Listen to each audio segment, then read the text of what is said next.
اللہ سے ہم نے آج جو حصے پڑھ لیا اس میں سب سے پہلے تو سورۃ انبیاء سے ہم نے شروع کیا، سورۃ انبیاء میں مکمل کیا، اس کے بعد سورۃ حج پڑھ لی اور پھر سورۃ المؤمنون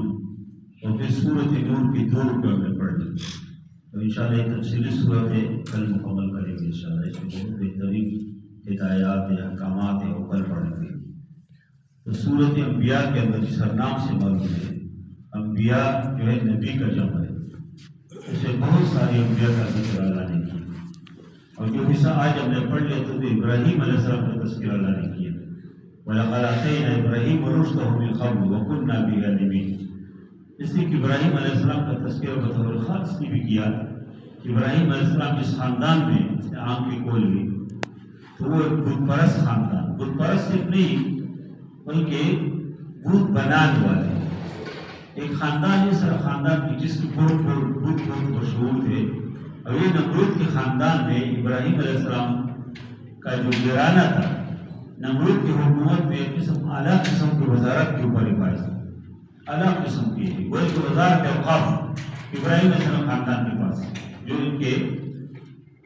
قرآنی آیت سے معلوم ہوتی کہ والد تھے آزر، اور بعض لوگ کا خیال ہے کہ یہ چچا تھے، بعض مفسرین کا خیال ہے کہ ابراہیم علیہ السلام کی چچا ہے۔ وہ بت بناتے تھے اور بڑے بڑے لوگ آتے تھے ان کے گھر میں، وہ بتوں کی عبادت کرتے تھے۔ اسی خاندان کے اندر ابراہیم علیہ السلام نے آنکھیں کھولی اور پھر بت شکنی کے اوپر آ گئی، اور ایک دن سارے لوگ جو ہے ایک میلے میں گئے تو ابراہیم علیہ السلام ایک بڑے بت خانے میں داخل ہو گئے اور سارے بتوں کو اس کو توڑ دیا، اور ایک بت کے کندھے میں کلاڑی کو ڈال دیا، تو لوگ واپس آ گئے۔ کس نے کیا؟ کہا جی ایک آدمی ہے جس کو ابراہیم علیہ السلام کی ابراہیم کہتے ہیں، اس کو بلا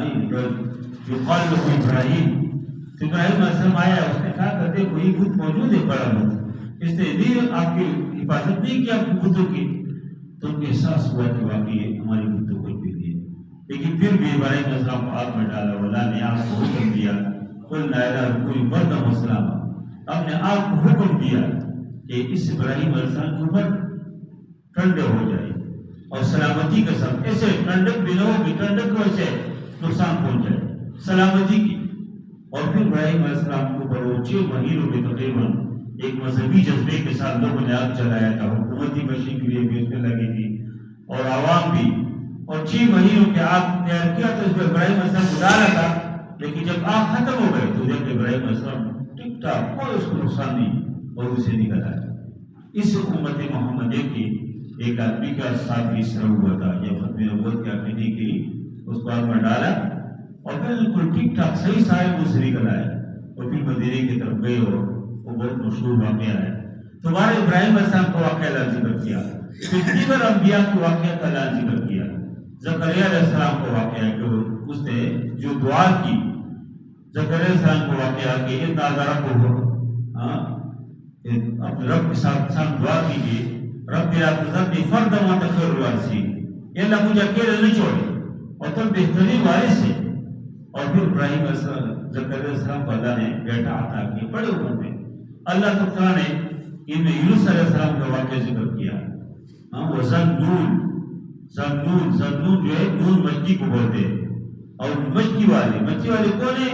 یونس علیہ السلام کہ جو مچھی کے پیٹ میں گئے، ادھر سے اللہ نے کیسے نکالا۔ یونس علیہ السلام کون سی دعا پڑھتی تھی؟ وہ اسی آیت میں اللہ ذکر کیا ہے، وَظَنُّونِ إِذْ ذَهَبَ مُغَاضِبًا فَظَنَّ أَن لَّن نَّقْدِرَ عَلَيْهِ فِي الظُّلُمَاتِ۔ یہ دعا ہے کہ اللہ الہ الا انت سبحانک انی کنت من الظالمین، یہ بہترین دعا ہے۔ کسی آدمی کی کوئی بھی پریشانی ہو یہ دعا پڑھے کہ لا الہ الا انت سبحانک، یا اللہ آپ کے سوا کوئی عبادت اور بندگی کی مستحق نہیں ہے، تو پاک ہو، انی کنت من الظالمین، میں ظالم ہوں، میں نے اپنے اوپر ظلم کیا، میں گناہ کرتا ہوں۔ جب یہ دعا آدمی پڑھتے ہیں تو اللہ اس کی جو بھی مسائل ہے اللہ اس کو حل کرتے ہیں۔ اور اس لیے اس آیات میں اللہ تعالیٰ فرماتے ہیں کہ فَاسْتَجَبْنَا لَهُ وَنَجَّيْنَاهُ مِنَ الْغَمِّ، ہم نے اس کی دعا قبول کی، اس طرف کی، ہم نے غم سے اس کو نجات دی۔ اور پھر فرماتے ہیں وَكَذَلِكَ نُنْجِي الْمُؤْمِنِينَ، اس طرح اہل ایمان کو بھی ہم نجات دیتے ہیں۔ استغفار، میں نے پہلے بھی شاید بار ذکر کیا ہو کہ 2 چیزیں ہیں یہ انسان کو بہت بڑے بناتے تھے۔ کوئی بھی مسئلہ ہو، کوئی بھی پریشانی ہو، کوئی آپ کی سوال ہے، کوئی حاجت ہے، بس دو چیز اپناؤ، ایک استغفار کرو بڑے پیمانے اور دوسری درود شریف۔ کوئی بھی مسئلہ ہوا درود پڑھے کثرت کے ساتھ۔ نبی کریم صلی اللہ علیہ وسلم نے فرمایا ہے کہ اذا تغفر الحمد، جب آپ درود کثرت کا پڑھیں گے تو آپ کے غم اور آپ کی مصیبت اور تکالیف کے لیے یہ کافی ہو جاتا ہے۔ شروع ہم اس پہ بہت کمزور ہیں، صبح ہٹتے اٹھتے بیٹھتے درود شریف پڑھنے چاہیے۔ اور دوسرے استغفار کے نتیجے میں انسان جو کچھ چاہتے اللہ اس کو دیتے۔ وہ مشہور واقعہ ہے، امام احمد بن حنبل رحمہ اللہ ایک جگہ پہ گئے، لوگ نہیں جانتے تھے کہ امام احمد بن حنبل ہے۔ آج کل فیس بک کا زمانہ ہے،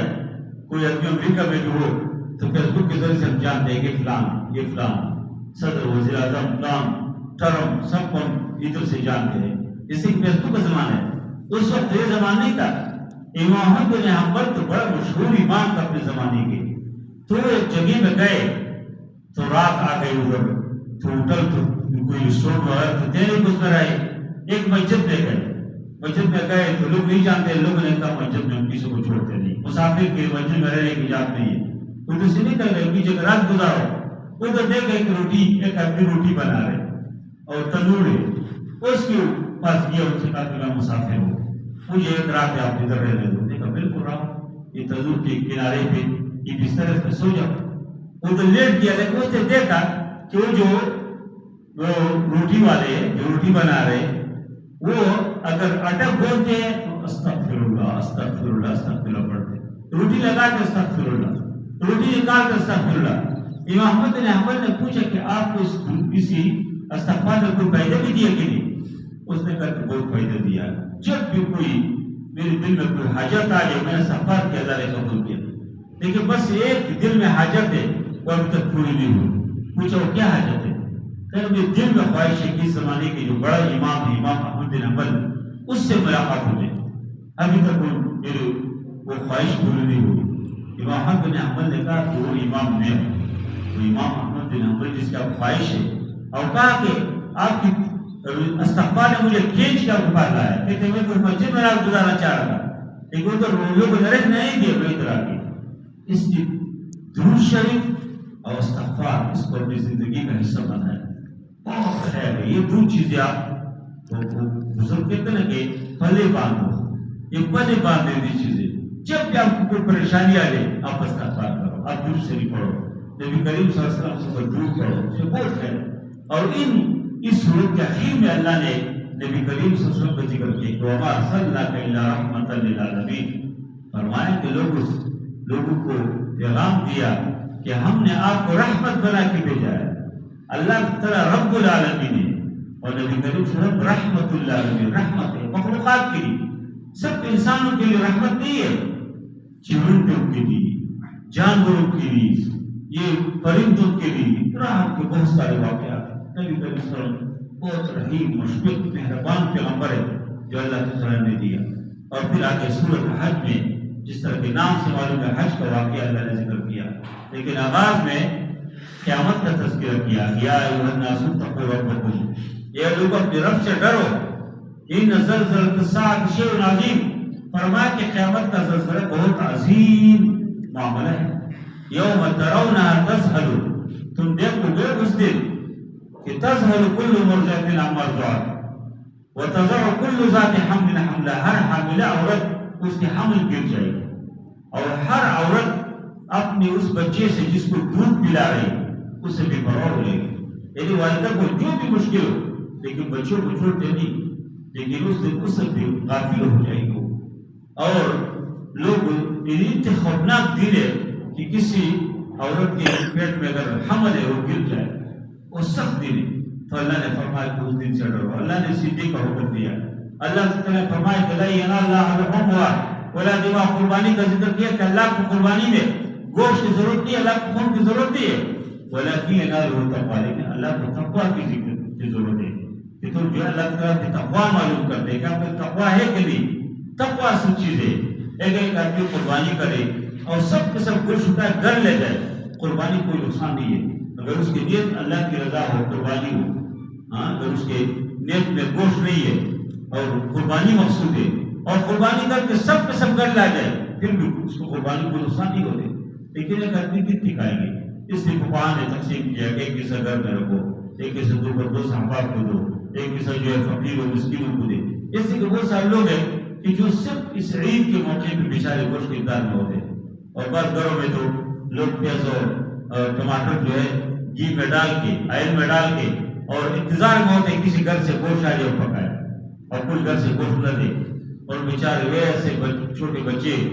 ہانڈی کے گرد کی بیٹھے ہوں، کوئی گوشت نہ دے، اور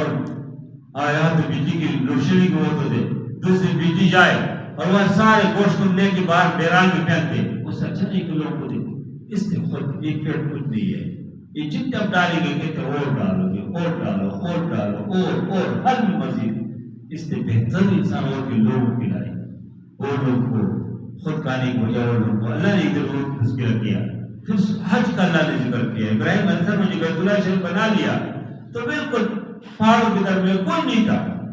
تو حکم ہوا تو وَأَذِّن فِي النَّاسِ بِالْحَجِّ، لوگ حج کے حکم کرو۔ ابراہیم علیہ السلام نے فرمایا کہ اللہ میرا آواز کون سنیں گے؟ اللہ تعالیٰ فرمایا کہ تم آواز کرو، پہنچانا میرے کام۔ تو جن تک وہ آواز پہنچے، جن کا ارواح تک، وہ کس نہ کس طریقے سے پہنچ جاتا۔ جس کے ارواح نے وہ آواز نہیں سنی، بڑے پیسے والوں کو حج نہیں کر سکتے، اس لیے اس کے نصیب میں نہیں، اس کے ارواح نے آواز سنی تھی۔ لیکن بہت سارے غریب لوگ ہیں، بوجھی لوگ، بہت سارے لوگ مزدوری کرتے، لیکن کسی نہ کس طریقے سے حج میں جاتے، اور دنیا سے کوئی پیدل اور کوئی گاڑی میں، کوئی کشتی میں، کوئی جہاز میں، اور دیوانے وار لبیک اللہم لبیک لا شریک لک، ایک بہترین ایک ترانہ ہے عشق اور محبت کے، اللہ کے ساتھ ایک محبت کا ایک ترانہ ہے جو لوگ پڑھتے والے ہوتے۔ اللہ نے تذکرہ کیا، پھر آخر میں خیر کو برا نہ ذکر کیا، الذین آمنوا اذکروا واسجدوا واعبدوا ربکم وافعلوا الخیر، خیر کی چیز ہے یہ کام کرو۔ اور پھر اللہ تعالیٰ نے آگے سورۃ المؤمنون ہے، اس میں کامیاب مومن کا تذکرہ، قد افلح المؤمنون، ہم چاہتے ہیں کامیاب ہو تو اللہ نے کامیاب مومن کا تذکرہ کیا، کامیاب مومن کیسے کامیاب ہو جاتے۔ اور یہ آیات صحیح حدیث کو بڑی فاروق رضی اللہ فرماتے ہیں کہ جب نبی کریم صلی اللہ علیہ وسلم کے ساتھ ہم بیٹھے ہوتے تھے، وحی نازل ہوتی تھی تو شاید کی مکیوں کی جو آواز ہے اس طرح کی آواز ہمیں سنائی دیتی، تو فرماتے ہیں کہ ہم بیٹھے تھے، ہم چاہ رہے تھے گھر جائے، لیکن ہمیں معلوم ہوا کہ اللہ کے نبی صلی اللہ علیہ وسلم کے اوپر وحی کی کیفیت طاری ہو رہی، تو ہم نے بیٹھ گئے کہ نہیں وحی ہے، سنی کا آسمان سے کیا پیغام ہے؟ کہتے ہیں کہ نبی کریم صلی اللہ علیہ وسلم کی وحی کی کیفیت ختم ہو گئی، نبی کریم صلی اللہ علیہ وسلم کی رخ ہو گئی، اور پھر یہ دعا پڑھی کہ اللہم زدنا ولا تنقصنا واکرمنا ولا تہنا واعطنا ولا تحرمنا، یہ مشہور دعا ہے کہ اللہ ہمیں اضافہ کرو، ہم کم نہ کرو، اللہ ہمیں عزت دو، یا اللہ ہمارے مقابلے کسی اور کو ترجیح نہ دو، ہمیں ترجیح دو، اور ہم سے راضی ہو جائے، اپنے آپ سے ہمیں راضی کرو یا اللہ، ہم سے آپ راضی ہو جائے۔ اور پھر نبی کریم صلی اللہ علیہ وسلم فرمایا کہ 10 آیات میرے اوپر ایسے نازل ہو گئی، کوئی آدمی آپ کا عمل نہ لائے کہا میں کوئی جنت اس کی میراث میں۔ اور ان آیات کے آخر میں اللہ نے فرمایا کہ اولئک هم الوارثون الذین یرثون الفردوس هم فیہا خالدون، یہ جنت کے وارث ہیں اور یہ جنت الفردوس ان کی وراثت ہے، اور جنت الفردوس میں ہمیشہ رہیں گے۔ یہ 10 صفات کیا ہے کہ جو مومن مسلمان نماز پڑھتے ہیں، نماز ان کی حفاظت کرتے ہیں، زکوٰۃ دیتے ہیں، اپنی شرمگاہ کی حفاظت، یہ 10 چیزیں آپ اس کو کسی تفسیر میں پڑھیں گے آپ کو بہت مزہ آئے گا۔ اور پھر اس سورت کے آخر میں اللہ تعالیٰ نے فرمایا کہ وَلِلَّهِ الْأَسْمَاءُ الْحُسْنَىٰ، اللہ تعالیٰ کے بہترین نام ہے، اللہ کے اچھے نام ہیں، فَادْعُوهُ بِهَا، اللہ کے ان ناموں کے ذریعے سے اللہ کو پکارو، یا اللہ، یا رحمان، یا رحیم۔ نبی کریم صلی اللہ علیہ وسلم بیٹھے تھے اور ایک صحابی آئے، اس نے نماز پڑھ لی، اور نماز کے بعد ہاتھ اٹھائے، اس نے کہا کہ یا منان یا منان، یا ذا العرش المجید، یا فعال لما یرید، اور اس کے بعد اسألک بنور رحمتک بنور وجہک، اور اس طرح کی دعائیں کی۔ تو نبی کریم صلی اللہ علیہ وسلم فرمایا کہ ان نے ان الفاظ سے دعا کی کہ ان الفاظ سے جو آدمی دعا کرتے تو جو آدمی مانگتے اللہ دیتے، اور جو دعا کرتے اللہ رد نہیں کرتے۔ اس لیے اسماء الحسنہ کے ذریعے سے دعا کرنا، اسماء الحسنہ یاد کرنا، اس کی بہت اجر ہے، بہت فضیلت ہے۔ تو یہ صورت میں نے مختصر ذکر کیا، اس میں اور بھی بہت سارے مضامین ہیں، آپ کو کبھی موقع ہو، بلکہ ابھی الحمدللہ رمضان ہے، بابرکت مہینہ ہے، آپ لوگ کوشش کریں کہ قرآن یاد بھی کرے، الفاظ یاد کرے، اور ساتھ ساتھ کچھ نہ کچھ اردو تفاسیر موجود ہے، اب ہماری زبان میں تفاسیر موجود ہے، جو کوئی ابھی پڑھے، ہر جگہ الحمدللہ تفاسیر موجود ہے، المانی میں بھی ہے، وہ گھروں میں بھی لائبریری ہے، بڑی بڑی لائبریری ہے۔ یہاں ہماری اسلامی کی لائبریری ہے، اس میں کوئی 30,000 سے زیادہ کتابیں ہیں، اور جس وقت کوئی آنا چاہتے ہیں، پڑھنا چاہتے ہیں، پڑھے۔ بہترین تفاسیر ہے، اس میں لٹریچر ہے، اس میں سیرت کی کتابیں ہیں، اس میں دیگر کتابیں، ہر حوالے سے پڑھنے کے لوگ پڑھنا چاہیے۔ تو اللہ کے کلام میں قرآن و حدیث کے علم بھی نصیب فرمائے، اس کے مطابق اللہ کے کلام پاک و صاف زندگی بھی نصیب فرمائے۔ اللہم صلی اللہ